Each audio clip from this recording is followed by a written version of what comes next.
Welcome back. Coming up into this part of the program, we begin with a story in Chile. A coup in 1973, this country was brought to dictatorship of Augusto Pinochet.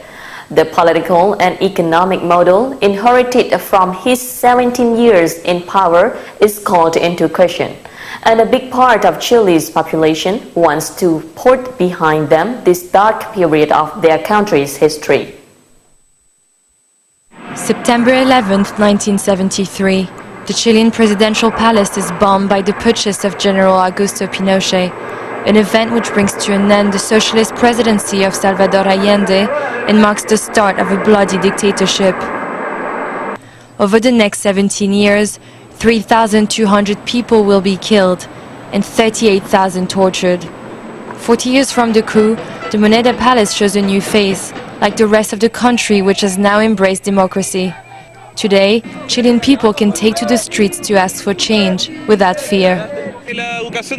Education should be a right for everybody. It's not something that the markets should decide on. They abandon people with little money. Students led protests in 2011 when thousands of people took to the streets to demand free and better quality education in a country where schools and universities are mostly private. The protest then spread to other sectors of society, reflecting a general discontent with Chile's high level of inequality. Today we have a country that decided to take to the streets to make some demands. Without a doubt, it started with a demand in favor of education.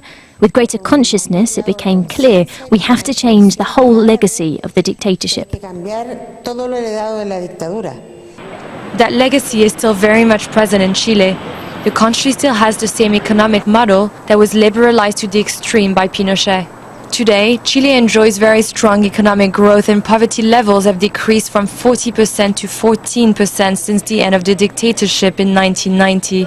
Though Chile still remains unequal on many levels, some analysts sing the praises of its free market model. Today, we're the first country of the region getting close to $20,000 of income per capita. Though it's far from the European standard, it's an incredible achievement for the region. The candidates for the presidential elections coming up on November 17 embody the two sides of the debate. Left-wing candidate Michelle Bachelet wants to get rid of the current model, whereas right-wing candidate Evelyn Matei wants to build on it. A difficult choice that the Chilean people will have to make in November.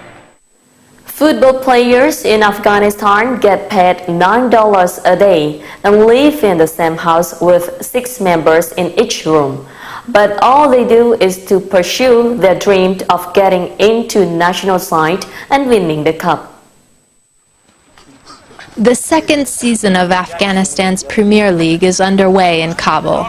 144 footballers from across the country have left their jobs, studies, and families to come to the capital.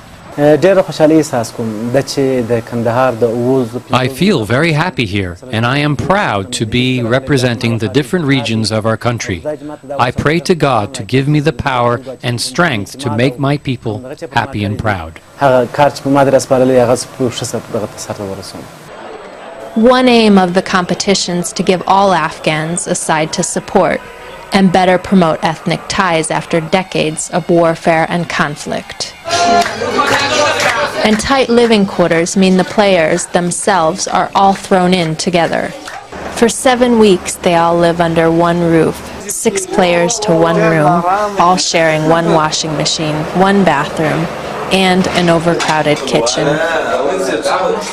Yeah, we have made good friends in this house. Many of them are good friends. Some of them have problems because of football. We are happy to play football in there, and it makes us happy, and it makes us close, Matches are played here at the National Stadium, where Afghanistan recently triumphed over arch-rival Pakistan. But training sessions are held at the Ghazi Stadium, best known around the world for the public executions that took place under the Taliban. Many forms of entertainment were banned at the time, something this coach says made football more popular then than now. Today there's more entertainment in Afghanistan.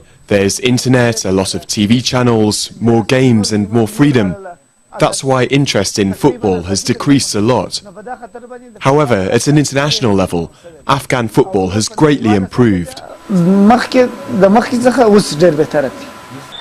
But Afghanistan has a way to go. The country's only ranked 139th in the world. Still, the most important thing for these players is not the $9 daily salary, but the chance of getting into the national side and winning the cup. As Iraq rebuilds after decades of brutality, one Baghdad resident and filmmaker is bent on reviving an ancient folk tale that risks being lost in time. Chances are, if you behaved badly as a child in Iraq, you were warned about Salua, a ghoul or demon most known for her appearances in tales like 1001 Arabian Nights. Salua takes on many different physical appearances in different parts of the country. And now, thanks to this Iraqi filmmaker, she's taking on a new form entirely. I think most Iraqis have forgotten about her, but when I tell them about the Salua, they remember it and they all smile and are happy and remember their childhood. That inspired me to do actually that movie. To make sure the classic tale isn't lost forever, Furat Al-Jamil is making Baghdad Night, a 10-minute 3D animated film about Salua that is due for release later this year. Rawal Naimi is voicing the main character, and she has no qualms about playing the famous demon. All the people around me at home and outside call me Salua now. And to be honest, I like the name, and it doesn't bother me at all. Production by the all-Iraqi crew and cast has run up against considerable hurdles. From lack of equipment, funding and space to sudden power cuts that can set work back by days. But the team is determined to push on and have found creative ways to deal with the difficulties. Zaydun Hussein is in charge of the film's score, which includes a version of Claude Debussy's Clair de Lune recorded on traditional Iraqi instruments. The equipment is available, but not the professional one. No, we don't have mastering rooms and mastering studios. Jamil has high hopes that despite trying to revive a folk tale in a country with pressing security and economic concerns, she will succeed in bringing Salua to new audiences. By drawing on details from the capital itself, Baghdad Night and its ghoulish demon Salua might bring an age-old story back to life in Iraq. An Australian teenager landed a new world record when he touched down at Wollongong Airport south of Sydney on Saturday.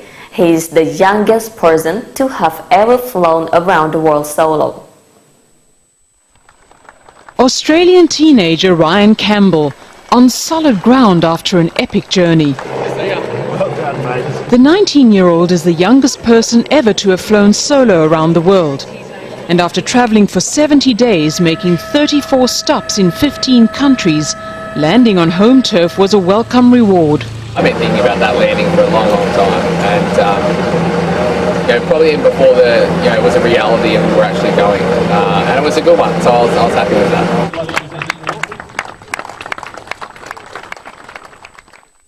And finally, Gabon, a country in West Africa, has little in the way of a tourist industry. But some adventurous visitors have been taking the chance to see humpback whales breeding off the coast. It's the mating season for humpback whales off the coast of Gabon, and these huge mammals also have a number of human admirers. It was really great. You really can't imagine what it's like before coming here. Leaps, backflips, really spectacular things. At one point they came right alongside us. We were a bit scared, but you have to deal with it. You think either make the most of it or we capsize. In his small boat, Arnold has been getting up close to these whales for 25 years.